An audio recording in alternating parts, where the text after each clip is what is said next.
Hello everyone, हम लोग study कर रहे हैं करंट इलेक्ट्रिसिटी चैप्टर 3 और आज हम लोग डिस्कस करेंगे इलेक्ट्रिकल रेजिस्टेंस के बारे में।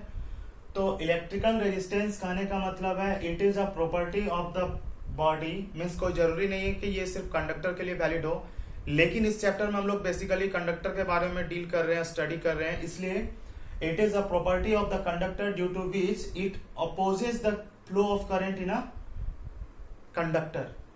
कहने का मतलब है ऐसा प्रॉपर्टी कंडक्टर का जो कि करंट का फ्लो में क्या करता है, बाधा डालता है, उसके फ्लो होने में क्या करता है, रुकावट पैदा करता है। तो ये मेरा रेजिस्टेंस होता है। और रेजिस्टेंस को यदि देखा जाए तो उसको हम लोग आर से डिनोट करते हैं। ओम्स लॉ में हम लोग पढ़े थे V is directly proportional to I, और इस कांस्टेंट को जब हटाते थे तो यहाँ पे R लिखते थे और इसी को हम लोग बोलते थे रेजिस्टेंस।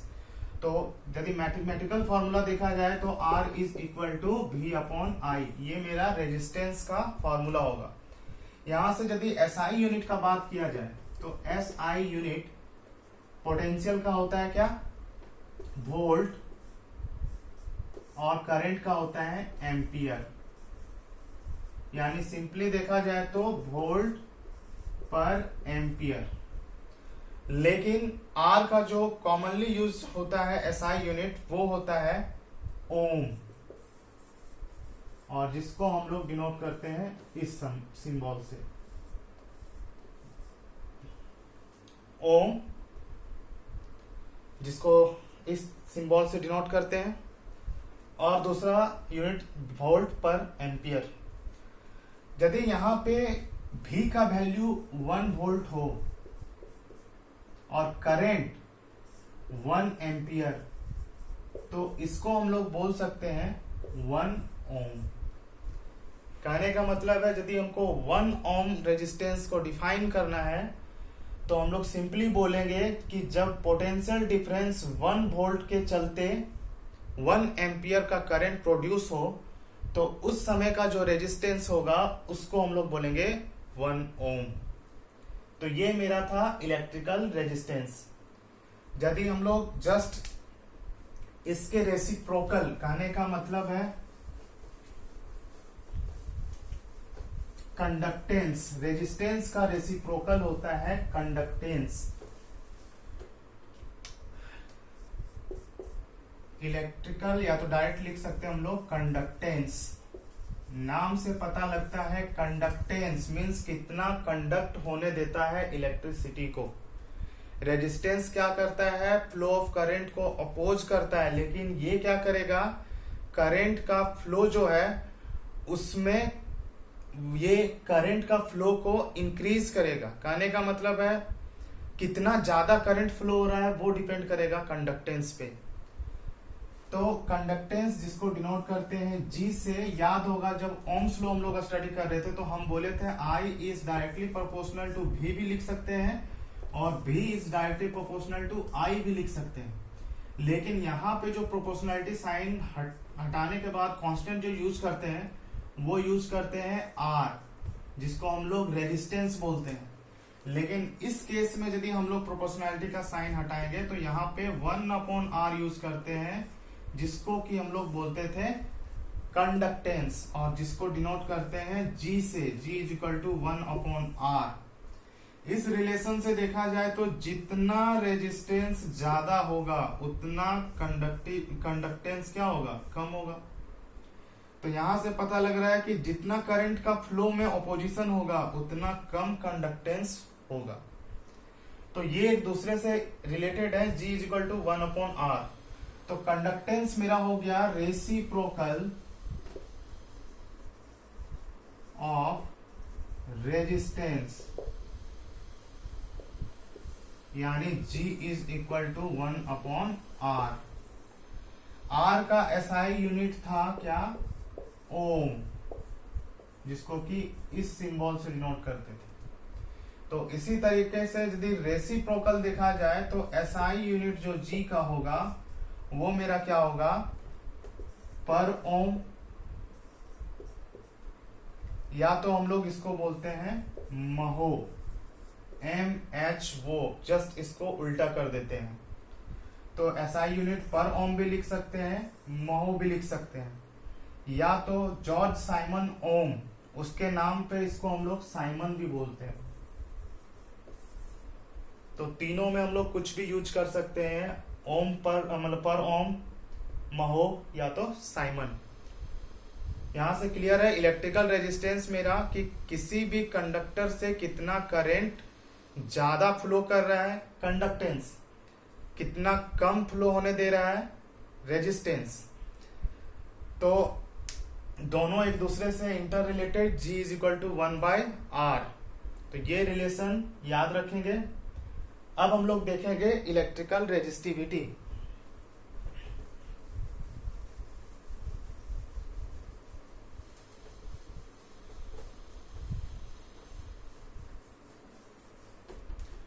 नेक्स्ट जो टॉपिक देखेंगे वो देखेंगे इलेक्ट्रिकल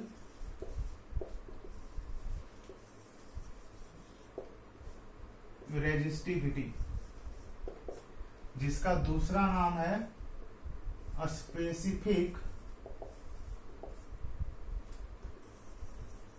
रेजिस्टेंस,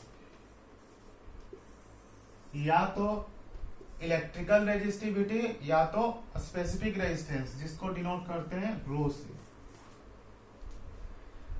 तो इलेक्ट्रिकल रेजिस्टिविटी होता क्या है? ओम्स लॉ के अकॉर्डिंग पढ़े V is equal to IR। यहां से नोट करने वाली बात है, जो R मेरा होगा वो डिपेंड करता है L पे, एरिया पे, मीन्स लेंथ हो गया, एरिया पे डिपेंड करता है, फिर नेचर ऑफ द मटेरियल पे डिपेंड करता है,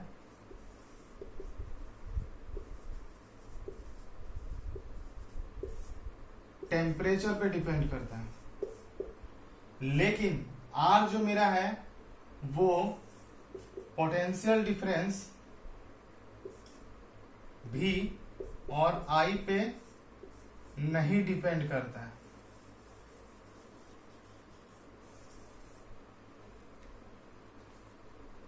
V is equal to IR। Resistance जो होता है लेंथ पे डिपेंड करता है, एरिया पे डिपेंड करता है, नेचर ऑफ द मटेरियल पे डिपेंड करता है, टेम्परेचर पे डिपेंड करता है।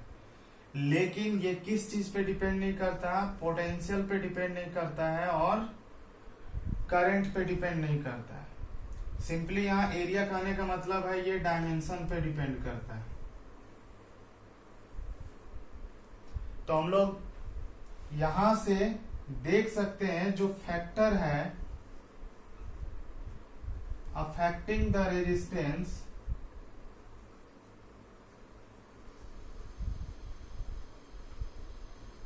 R पहला, R resistance is directly proportional to A।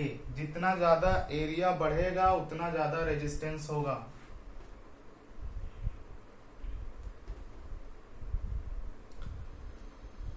Factor affecting resistance पहला है R is directly proportional to L। जितना ज्यादा लेंथ होगा उतना ज्यादा रेजिस्टेंस होगा। सेकेंड बात करें तो inversely proportional to area of cross section, means conductor का यदि क्रॉस सेक्शनल एरिया कम है तो रेजिस्टेंस ज्यादा होगा। सपोज कि मेरे पास एक पाइप है, यदि उसका क्रॉस सेक्शनल एरिया ज्यादा है तो वहां पे जो पाइप होगा वहां पे कम फ्रिक्शन को प्रोड्यूस करेगा। लेकिन यदि पाइप को हम नैरो कर दें तो वहां पे फ्रिक्शन ज्यादा होगा। यानी उसी तरीके से बात करें तो चार्ज में जो रेजिस्टेंस, मतलब कंडक्टर में जो रेजिस्टेंस काम करेगा, चार्ज का फ्लो में जो ज्यादा बाधा डालेगा, वो जब एरिया क्रॉस सेक्शन कम होगा तो रेजिस्टेंस मेरा क्या होगा? ज्यादा होगा। तो यहां से हम लोग डायरेक्टली लिख सकते हैं R is directly proportional to L upon A। और इस प्रोपोर्शनलिटी साइन को हटाएंगे तो R is equal to rho into L upon A। ये मेरा जो रो होता है यहाँ पे कांस्टेंट ऑफ प्रोपोर्शनैलिटी है और इसी रो को बोला जाता है इलेक्ट्रिकल रेजिस्टिविटी। यहां से रो का वैल्यू निकाला जाए तो rho is equal to RA upon L, RA upon L। तो हम लोग रेजिस्टिविटी को मैथमेटिकली यदि रिप्रेजेंट करना चाहे तो rho is equal to R A upon L.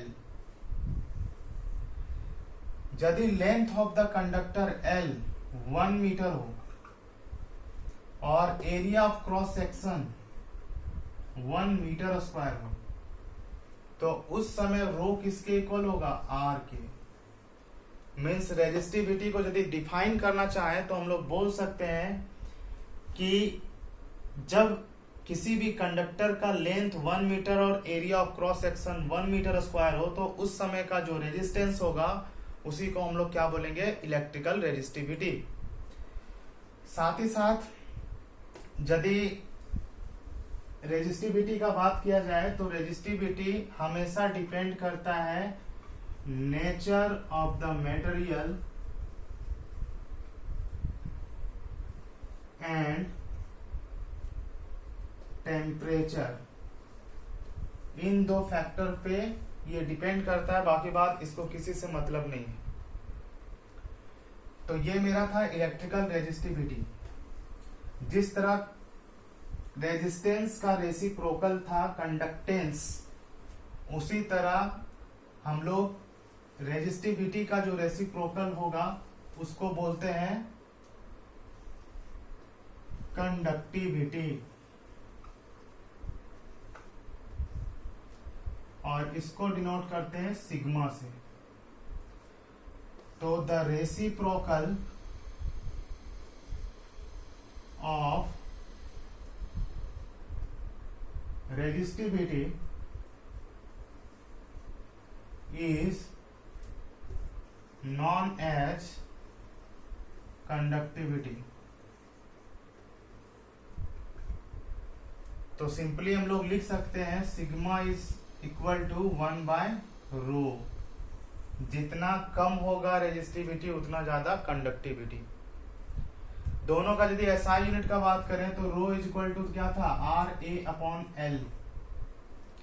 R का एसआई यूनिट होता है ओम, ए का एसआई यूनिट मीटर स्क्वायर, और लेंथ का मीटर। मीटर मीटर कैंसिल हो गया तो यहां से ओम मीटर। ये मेरा यूनिट हो गया रेजिस्टिविटी का। लेकिन कंडक्टिविटी का यदि बात करें तो एसआई यूनिट जस्ट पर ओम पर मीटर। कहने का मतलब है इसको हम लोग बोल सकते हैं महो पर मीटर। तो ये मेरा एसआई यूनिट है कंडक्टिविटी का।